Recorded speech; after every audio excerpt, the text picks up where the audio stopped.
Hello and welcome back or welcome to the channel. Last week I took a look at the new starter ship, the Intrepid from Crusader, and with IAE just around the corner, I thought it was a great time to refresh my breakdown of all the starter packs in the game. If you're a new player considering Star Citizen now, it's a great time to take a look, since we're just about to hit the biggest free fly event of the year with the Intergalactic Aerospace Expo. So I hope this video helps you out when it comes to understanding the different starter packs. If this sounds good to you, then grab a cup of tea while I roll the intro, then let's get into it.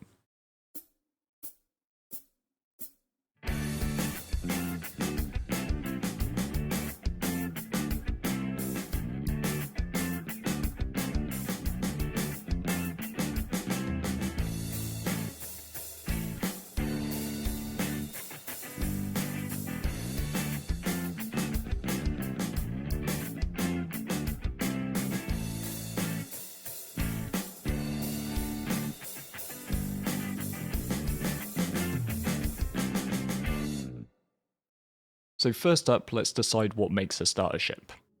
They come in literally all shapes, but they do tend to be on the smaller size, with most fitting a small hangar, just a couple of exceptions here stray into the medium. They also benefit from quick claim times, meaning that if you have a fiery accident, you can just hit reclaim and wait a few minutes to get back into the action.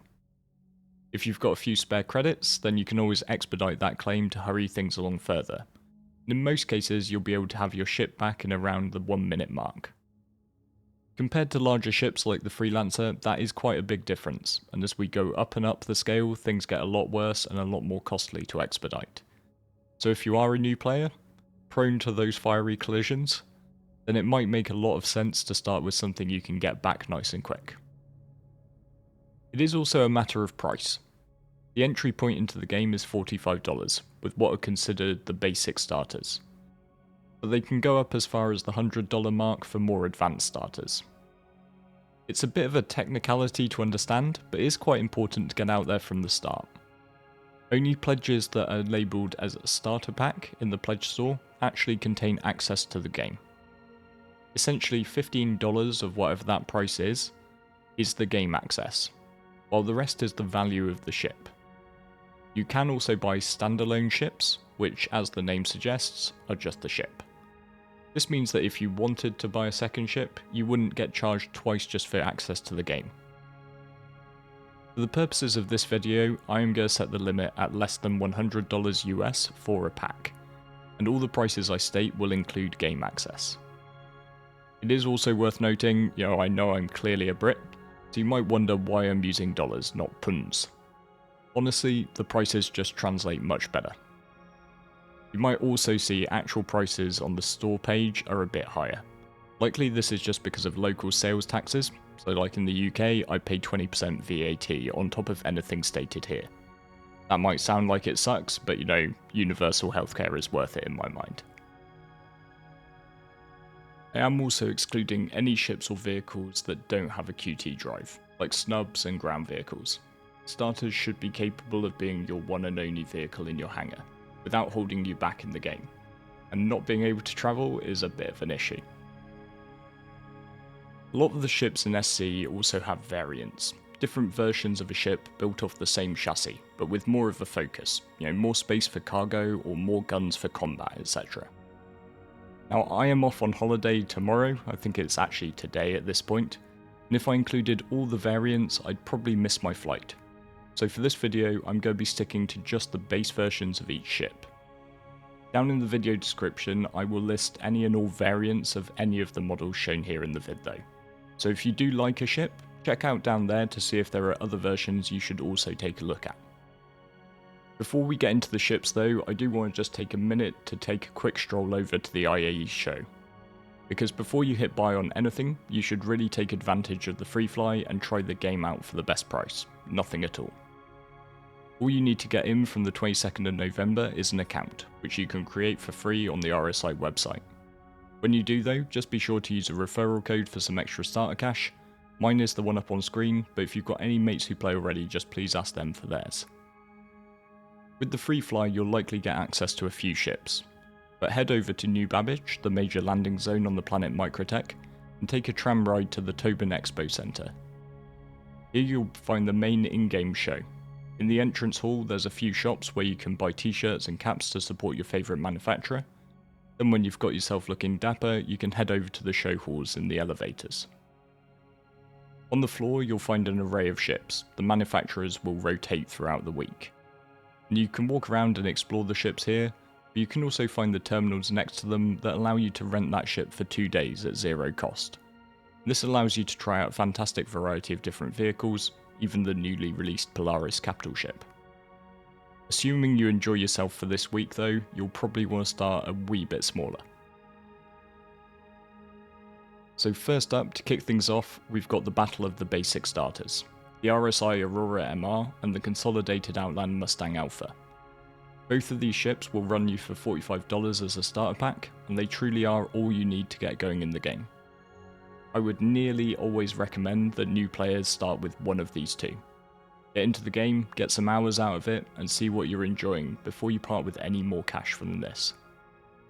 The one caveat to this rule is that sometimes, IAE usually being one of those occasions, CIG will have one of the more advanced starters on sale, and these can be discounted to almost the same price as these models, at which point you're likely getting a lot more ship for the same money. The Aurora is quite a simple beast, sporting 2 size 1 shields, a size 1 power plant, 2 size 1 coolers, and a size 1 QT drive. In terms of weapons, it comes stock with 2 size 1 guns, but it has hardpoints for a further 2, so you can take the total gun count to 4 with some in-game upgrades. The fact that you can customize your ships is really the reason that I'm going to be talking mostly about what hardpoints you have and how big they are, as opposed to wasting too much time on exactly what parts come stock with the ship. In all likelihood, you're going to find a setup that you like and you're going to change it out in the future anyway. The main advantages of the Aurora over the Mustang is that it does have an interior, even if it is on the small side. You can access it via the doors on either side, which conveniently have ramp access rather than ladder, useful for when your hands are full. And while the interior is a bit cramped, there is space here for a few boxes, and importantly a bed from which you can log in and out of the game. The ship also has the capability to carry 3 SEU of cargo. That fits into this underside rack.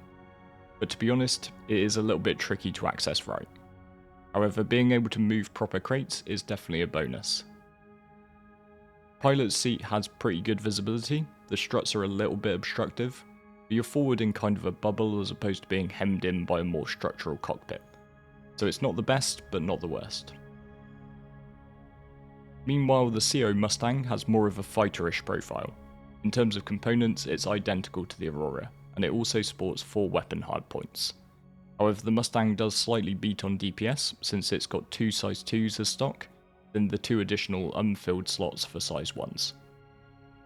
Previously, the Mustang used to really suffer from a lack of any cargo space, since you couldn't therefore use it for new player friendly missions like box deliveries. These things do really help you get to grips with flying, so it is quite a big thing. But CIG saw this and retrofitted the Alpha with this handy drop-down box. It's not large enough to take any proper cargo crates, but it will fit delivery boxes or a little stash. No proper interior here though. The cockpit is accessed by a drop-down ladder, and it's just a pilot seat and some sticks. However, I would say that you really can't fault the view from the Mustang. The Aurora's visibility isn't bad, but to me this is superb. If you are making a choice between a Mustang and an Aurora, first let me congratulate you on being a sensible person. But second, let me just say don't agonise over it too much. Both of these ships are capable of getting you going on a number of different mission types, but ultimately they won't be your home for long. You'll move on to something bigger and better by renting or buying it in-game. If you were to really twist my arm and make me choose one of these, I would probably go with the Mustang. Purely because it handles that bit better, which I find does help you if you're getting stuck into a bit of dogfighting early. And frankly, the views are also to die for. Still, just go with your gut and don't forget the rule of cool. So if those are the basic starters, then anything beyond that point on this list classes as an advanced starter to my mind.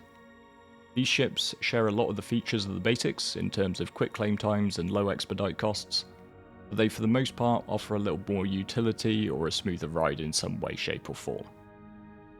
Of course though, that bump doesn't come free. so these all involve spending a bit more of your hard-earned cash. My strong recommendation if you fall in love with one of these ships, take it out for a test drive during the free fly, but also test drive the Aurora and the Mustang to just make sure it's really worth it. We've got a couple of ships at the $60 mark, and the first of them is the C8X Pisces from Anvil Aerospace. While this is a perfectly good starter ship, it's also a perfect complement to its very big brother the Anvil Carrack, which has a hangar perfectly designed to accommodate it as a crew shuttle. The Pisces has similar weaponry to the Aurora with 4 size 1s, and its components are actually a bit of a step down with just the single size 1 shield, cooler, as well as power plant and QT drive. The C8X is quite a bare bones vessel on the inside, and is little more than an empty chassis really. However, this compartment in the back is big enough to carry a couple of 2 SCU cargo crates, even though it lacks a proper cargo grid to lock them down. Historically, I've used a Pisces quite a lot for running FPS missions for loot. You also get 2 jump seats for your mates, as well as the pilot's share. The major advantage to the C8X is its tiny profile. It is one of the smallest, if not the smallest, I'll have to check, ships with a QT jump capability. And on top of this, it benefits massively from decent speed and nimble handling. There aren't many places it can't land, making it really great for running from A to B.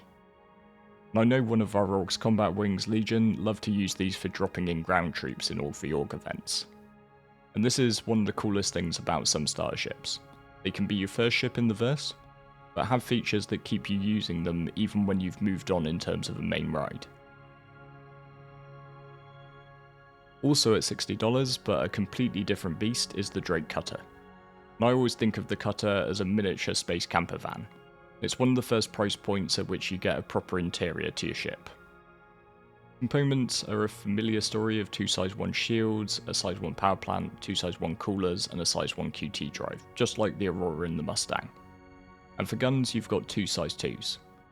Unlike the Aurora and Mustang though, there are no additional hardpoints to add further weaponry. Worth noting that the 4 size 1s of the Aurora or Pisces will output more damage than the 2 size 2s of the Cutter. So probably don't look too close here if pew pew is really your thing.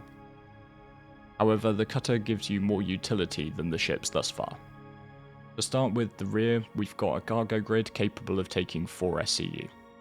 However, with a little shoving you can get a wee bit more in the back. I've even managed to get a rock mining buggy in once, but to be fair the door didn't fully close.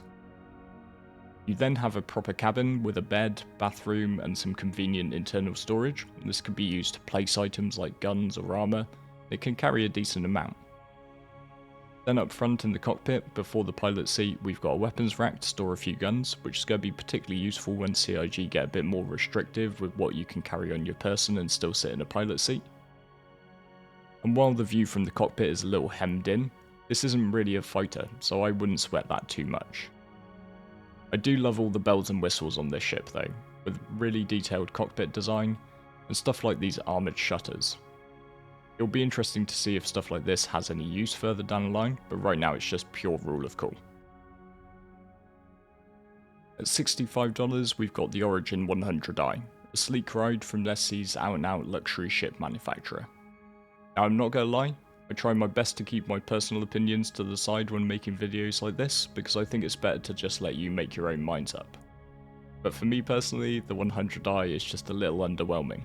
I think you do have to be aware of the luxury tax. Ships deemed to be luxurious command a premium price, without actually really offering the utility which I think most people are actually looking for. Still, if you like it, don't let me stop you.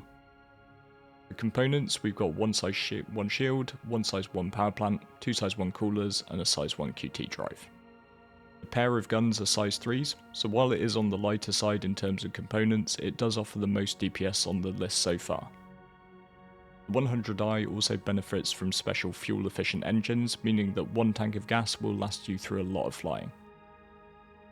While inside the ship appears quite Spartan, the Origin styling is really sleek, with lots of hidden cubbies and compartments. I particularly like the internal storage bay, although it is worth noting that this doesn't drop down outside of the ship, so it's more for popping things you've carried inside away. The pilot seat is quite a cool feature, swivelling up into this bubble canopy on top of the ship, so you've got a great view of your surroundings. Now the Crusader Intrepid is an odd duck for a number of reasons. Firstly, I don't know what price it's going to come in at, since it's likely to release on the first day of IAE on the 22nd, which does make inserting it into a price ordered breakdown quite difficult. I am, emphasis here, guessing that it will come in between $60 and $75. This is Crusader's first entry into the starter ship market, and it has definitely set the cat amongst the pigeons, dividing the player base in a way only an asymmetrical ship design truly can. I'm just so happy that CIG have listened to feedback and upgunned from the size 3 that was originally its sole gun to a size 4, giving it some much needed oomph and really making it look a little less odd. Components are still on the lighter side though, with just the single size 1 shield, power plant, cooler and QT drive. The Intrepid packs a decent 8 SCU of cargo, split evenly between 2 grids on either side that drop out of the body. Internally though, I find this ship a total joy. Enter up through the ramp and you'll find a few different doors to choose from. First up, we've got a really well appointed cabin with beds, storage shelves and weapon racks, a proper bit of internal storage. In the earlier video I made, my first impressions video for this ship, I might have misclicked slightly, and there is in fact a bathroom here. And you've also got this cool chill out zone and mini kitchen at the end, making this my new favourite space camper. To the rear of the ship is the cargo room, where you can access the grids, and I think this is going to be really convenient for using the ship for things like bunker running, when you're looking to take storage crates up to stack up some loot internally. At the front we've got the cockpit, which has a great view for the pilot, and while it's definitely a Marmite ship, you know, you're going to love it or you're going to hate it, I personally think that's one of the best things about Star Citizen. If we all like the same thing, it would be really boring. Up next at $75 is what many would consider the daddy, or maybe the granddaddy, of advanced starters, the Aegis Avenger Titan. The Titan makes quite a chunky step up in terms of DPS, with 2 size 3 hardpoints on the wings and a size 4 on the nose, giving it the most firepower out of anything on this list. It doesn't really suffer in components either, with 2 size 1 shields, a size 1 power plant, 2 size 1 coolers and a size 1 QT drive. The Titan is a bit of a tricky one. The IG have been making ships for a long time now, and every one they come out with builds on the lessons from the past. So all the bells and whistles on the newer ships make this ship look a bit dated. But having said that, it isn't really missing anything important in terms of utility. It outperforms on a lot of metrics. Rear cargo hold takes 8 SCU of cargo with no frills. Cabin has the most important feature, a bed, and the pilot's visibility is top notch. It's perfect for delivering all of that firepower that you get. So honestly speaking, the Titan has been king of the advanced starters for a while, and if pure bang for your buck is what you're after, then it's quite hard to suggest that it's lost the crown. Also at $75, we have the 100i's big brother, the 300i from Origin. Now while I have a lot of the same luxury tax reservations concerning this one as I did with the 100, I can at least see quite a jump in utility, for a $10 price difference. Way back in 2014, when I heard about this game and picked up a pledge, thinking I'd be waiting a couple of years, I actually picked up one of the 300 series variants, the 325A, purely based on that rule of cool with this unique styling. For guns we have 3 size 3s, so a little less DPS than the Titan, while the components are identical. Also like the Titan, the 300i will carry 8 SCU of cargo, but this time it's through a drop down bay. Inside you've got a little less minimalism than the 100 series, with quite a nice cabin complete with kitchen and internal storage, as well as of course some wine glasses, and the pilot's chair does offer a decent view. Similar comments do apply here as did with the Titan though. The 300 is a bit of an older ship, so if bells and whistles are your thing then maybe look elsewhere. If you do really like the look of this ship, I would strongly recommend checking out the 315p exploration variant as well. You get more cargo and a tractor beam on the nose, which can arguably be more useful than a couple of guns. At $80 we've got another bit of weirdness in the form of the MISC Reliant core. The Reliant series is one that I regularly forget exists, but actually when you take a look at them, they're surprisingly good. The pilot controls 4 size 2 weapons, giving it a total potential DPS of just a smidge lower than 300i's 3 size 3s, and components again are a match for the 300 and the Titan. Internally in the rear compartment there's a cargo grid for 6 SEUs worth of crates, and then moving forward to the cockpit you'll find both pilot and co-pilot shares with outstanding visibility. The co-pilot can also control a size 2 tractor beam via the remote turret, adding another string to the Reliant's bow. Generally, I've just been looking at these ships landed in the hangar, but we do have to take off in this one. Retracting the landing gear and then hitting Alt-K will completely transform the profile, and make that tractor beam movement make a lot more sense. Also at the $80 mark, we've got the Anvil C8R Pisces. You said you weren't going to do variants loud. Well, for the C8R, I'll make a tiny exception. Because while most starter ship variants add a touch of variety, a few more guns or a bit more cargo space, with the C8R the difference is a lot more transformative, and it might make it appeal to a completely different player. While the C8R's exterior is much the same as the C8X, bar its great red paint job and some wee-woo lights, it's what's inside that matters. The interior here has been completely retrofitted with a medical suite, centered around a tier 3 medical bed. This is the lowest rank of medbed, but still any rank of medbed will get the job done.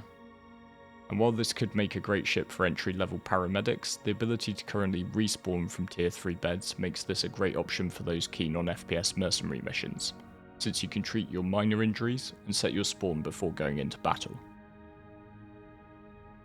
So what if you want a starter ship, but humanity really isn't your thing?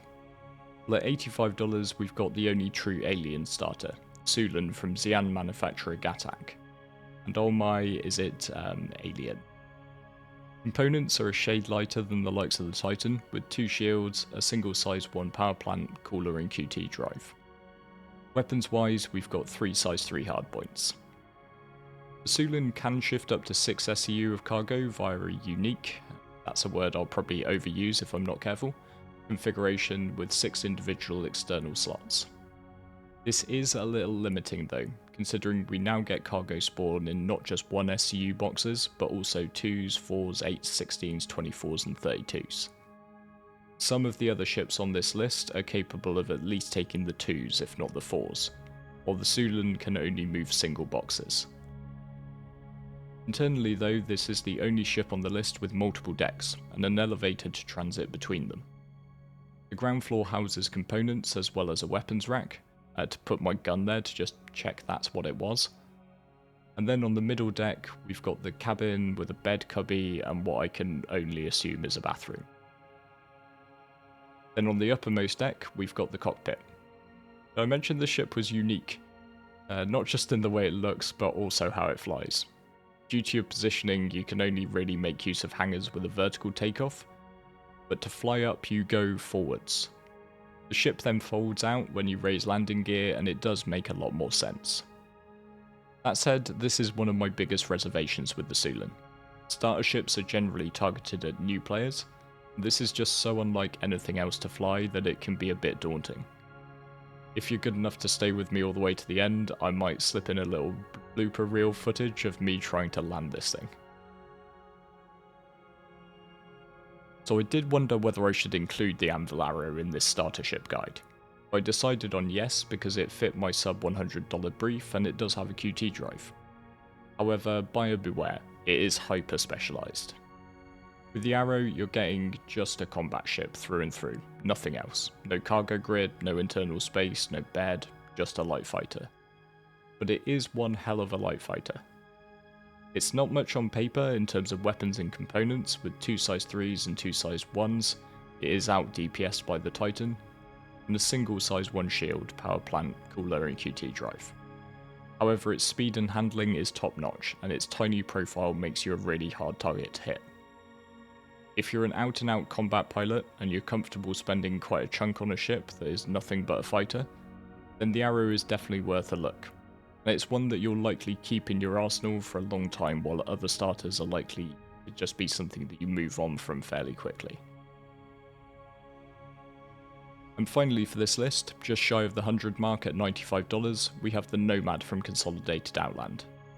This ship has been designed from the ground up as a perfect solo vehicle, and while over the years I've covered this game, I've swung back and forth on whether I like it or not, I'm currently mildly in love with it. Components are a bit of a step up with a set of 3 size 1 shields, single power plant, 2 coolers and a QT drive. While for guns you've got a familiar setup of 3 size 3s that features on a lot of the others in the advanced starters list. With its flatbed cargo, I always think of the Nomad as SC's pickup truck, and with 24 SU of capacity it is quite a meaningful step up versus the others listed here, and it's the only one on this list that can comfortably fit a rock mining buggy. So you've instantly got a bit of varied gameplay in terms of a bit of mining, bit of cargo. However, it is worth noting that just the other side of the $100 mark at $125, we do have the Cutty Black with 48 SCU of cargo, and the MISC Freelancer with 64 SCU, both of which can take ground vehicles as well. That being said, herein lies the danger of SC, just another $30. Inside you get a really smart interior with space at the rear for a bathroom and suit locker, then through the doors you'll find a sleek cabin with bed and kitchen area. Up front we've got the cockpit, which, while it is a little tight over the shoulder, offers a very good view. And from the pilot seat you can also control the rear mounted tractor beam, which when you lower the flatbed can easily access everything on your grid. And cargo has really changed my mind on this ship.